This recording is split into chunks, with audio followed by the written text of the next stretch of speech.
Donald Trump wasted little time in declaring victory after Hamas issued a conditional response to the latest American-brokered ceasefire proposal. Standing before cameras at his Florida estate, he framed the development as a vindication of his influence and negotiating style. Yet behind the political theatrics, the situation reveals far deeper complexities, particularly for Israeli Prime Minister Benjamin Netanyahu, who now finds himself boxed in between international pressure, coalition politics, and the unpredictable dynamics of the war in Gaza. Ever since returning to the forefront of American politics, Trump has sought to distinguish his approach to Middle East conflicts from that of his predecessors. He has repeatedly pointed to the Abraham Accords, which normalized relations between Israel and several Arab states, as evidence of his unique ability to broker peace. When Hamas signaled openness to the U.S. ceasefire plan, though with reservations and demands, Trump immediately portrayed it as a triumph of his leadership.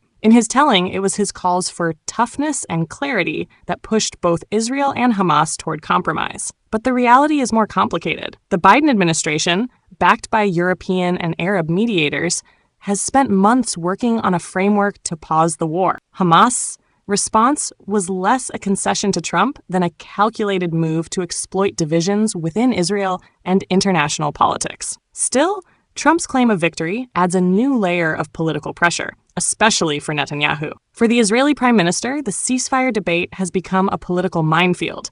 On one hand, Israel faces mounting international criticism over civilian casualties in Gaza and pressure from Washington to embrace a deal that could ease the humanitarian crisis. On the other hand, Netanyahu's far-right coalition partners reject any agreement that leaves Hamas in power, threatening to collapse his government if he agrees to what they see as surrender. Hamas's response, by neither fully accepting nor rejecting the plan, leaves Netanyahu with little room to maneuver. If he leans toward compromise, he risks losing his hardline allies and potentially his grip on power. If he rejects the proposal outright, he alienates the U.S. and fuels global outrage, deepening Israel's diplomatic isolation. The fact that Trump publicly declared the ceasefire talks a success adds further complexity. Netanyahu has long prided himself on his ability to navigate U.S.-Israel relations, especially under Republican presidents. Yet now he faces a paradox. Rejecting the deal could put him at odds not only with Biden, but also with Trump, the very figure many Israelis expect to be friendlier if he returns to the White House. Hamas's leaders likely understood the bind they were creating. By responding in a way that seemed constructive but left room for negotiation, they shifted the spotlight onto Netanyahu. The group framed its position as a willingness to consider peace, provided certain guarantees were met, such as Israeli troop withdrawal from parts of Gaza and steps toward Palestinian political unity. This strategy allowed Hamas to cast itself internationally as a rational actor, seeking relief for civilians, while portraying Israel as the main obstacle to peace.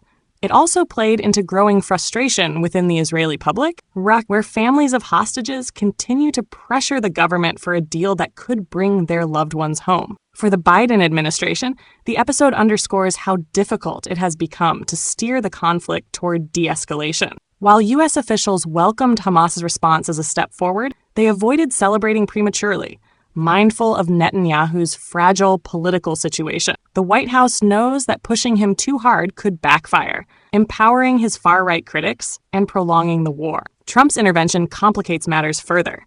By claiming the ceasefire progress as his own, he not only undercuts Biden, but also injects U.S. domestic politics into an already delicate diplomatic process. For Netanyahu, this means every decision he makes will now be scrutinized not just in Jerusalem or Washington, but on the U.S. campaign trail as well. Within Israel, the political divide over the war has grown sharper. Opinion polls show broad support for continuing military pressure on Hamas. Yet there is also deepening frustration over the government's inability to secure the release of hostages or articulate a long-term strategy for Gaza.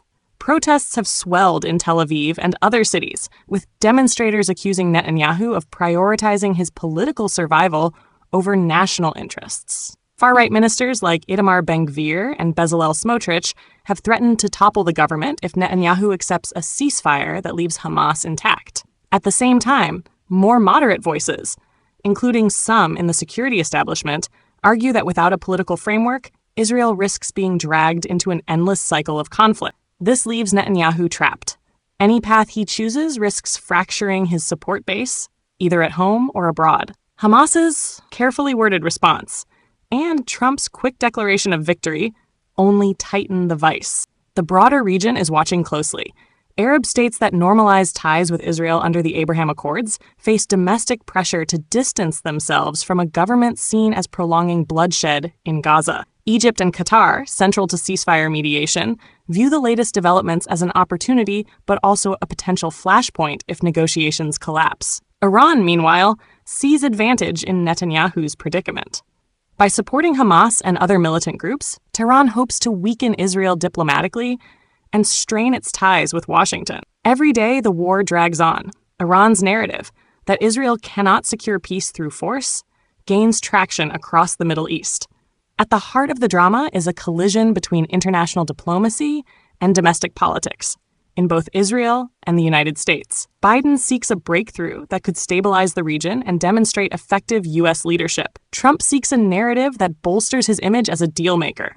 Netanyahu, once a master at balancing such pressures, now finds himself cornered.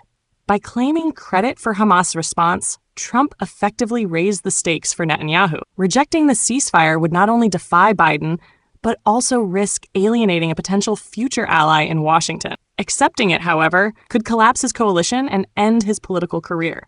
The ceasefire plan remains uncertain, as does Hamas's true willingness to compromise. Yet the political fallout is already clear. Netanyahu is boxed in by competing demands from Washington, his coalition partners, and the Israeli public. Trump's declaration of victory may have been premature, right? But it had real consequences, tightening the political bind around Israel's leader at a moment when his choices carry immense weight. Whether Netanyahu finds a way out of the box, or whether he becomes trapped by it, will shape not only the course of the war in Gaza, but also the future of Israel's leadership and its place in the shifting landscape of Middle Eastern politics.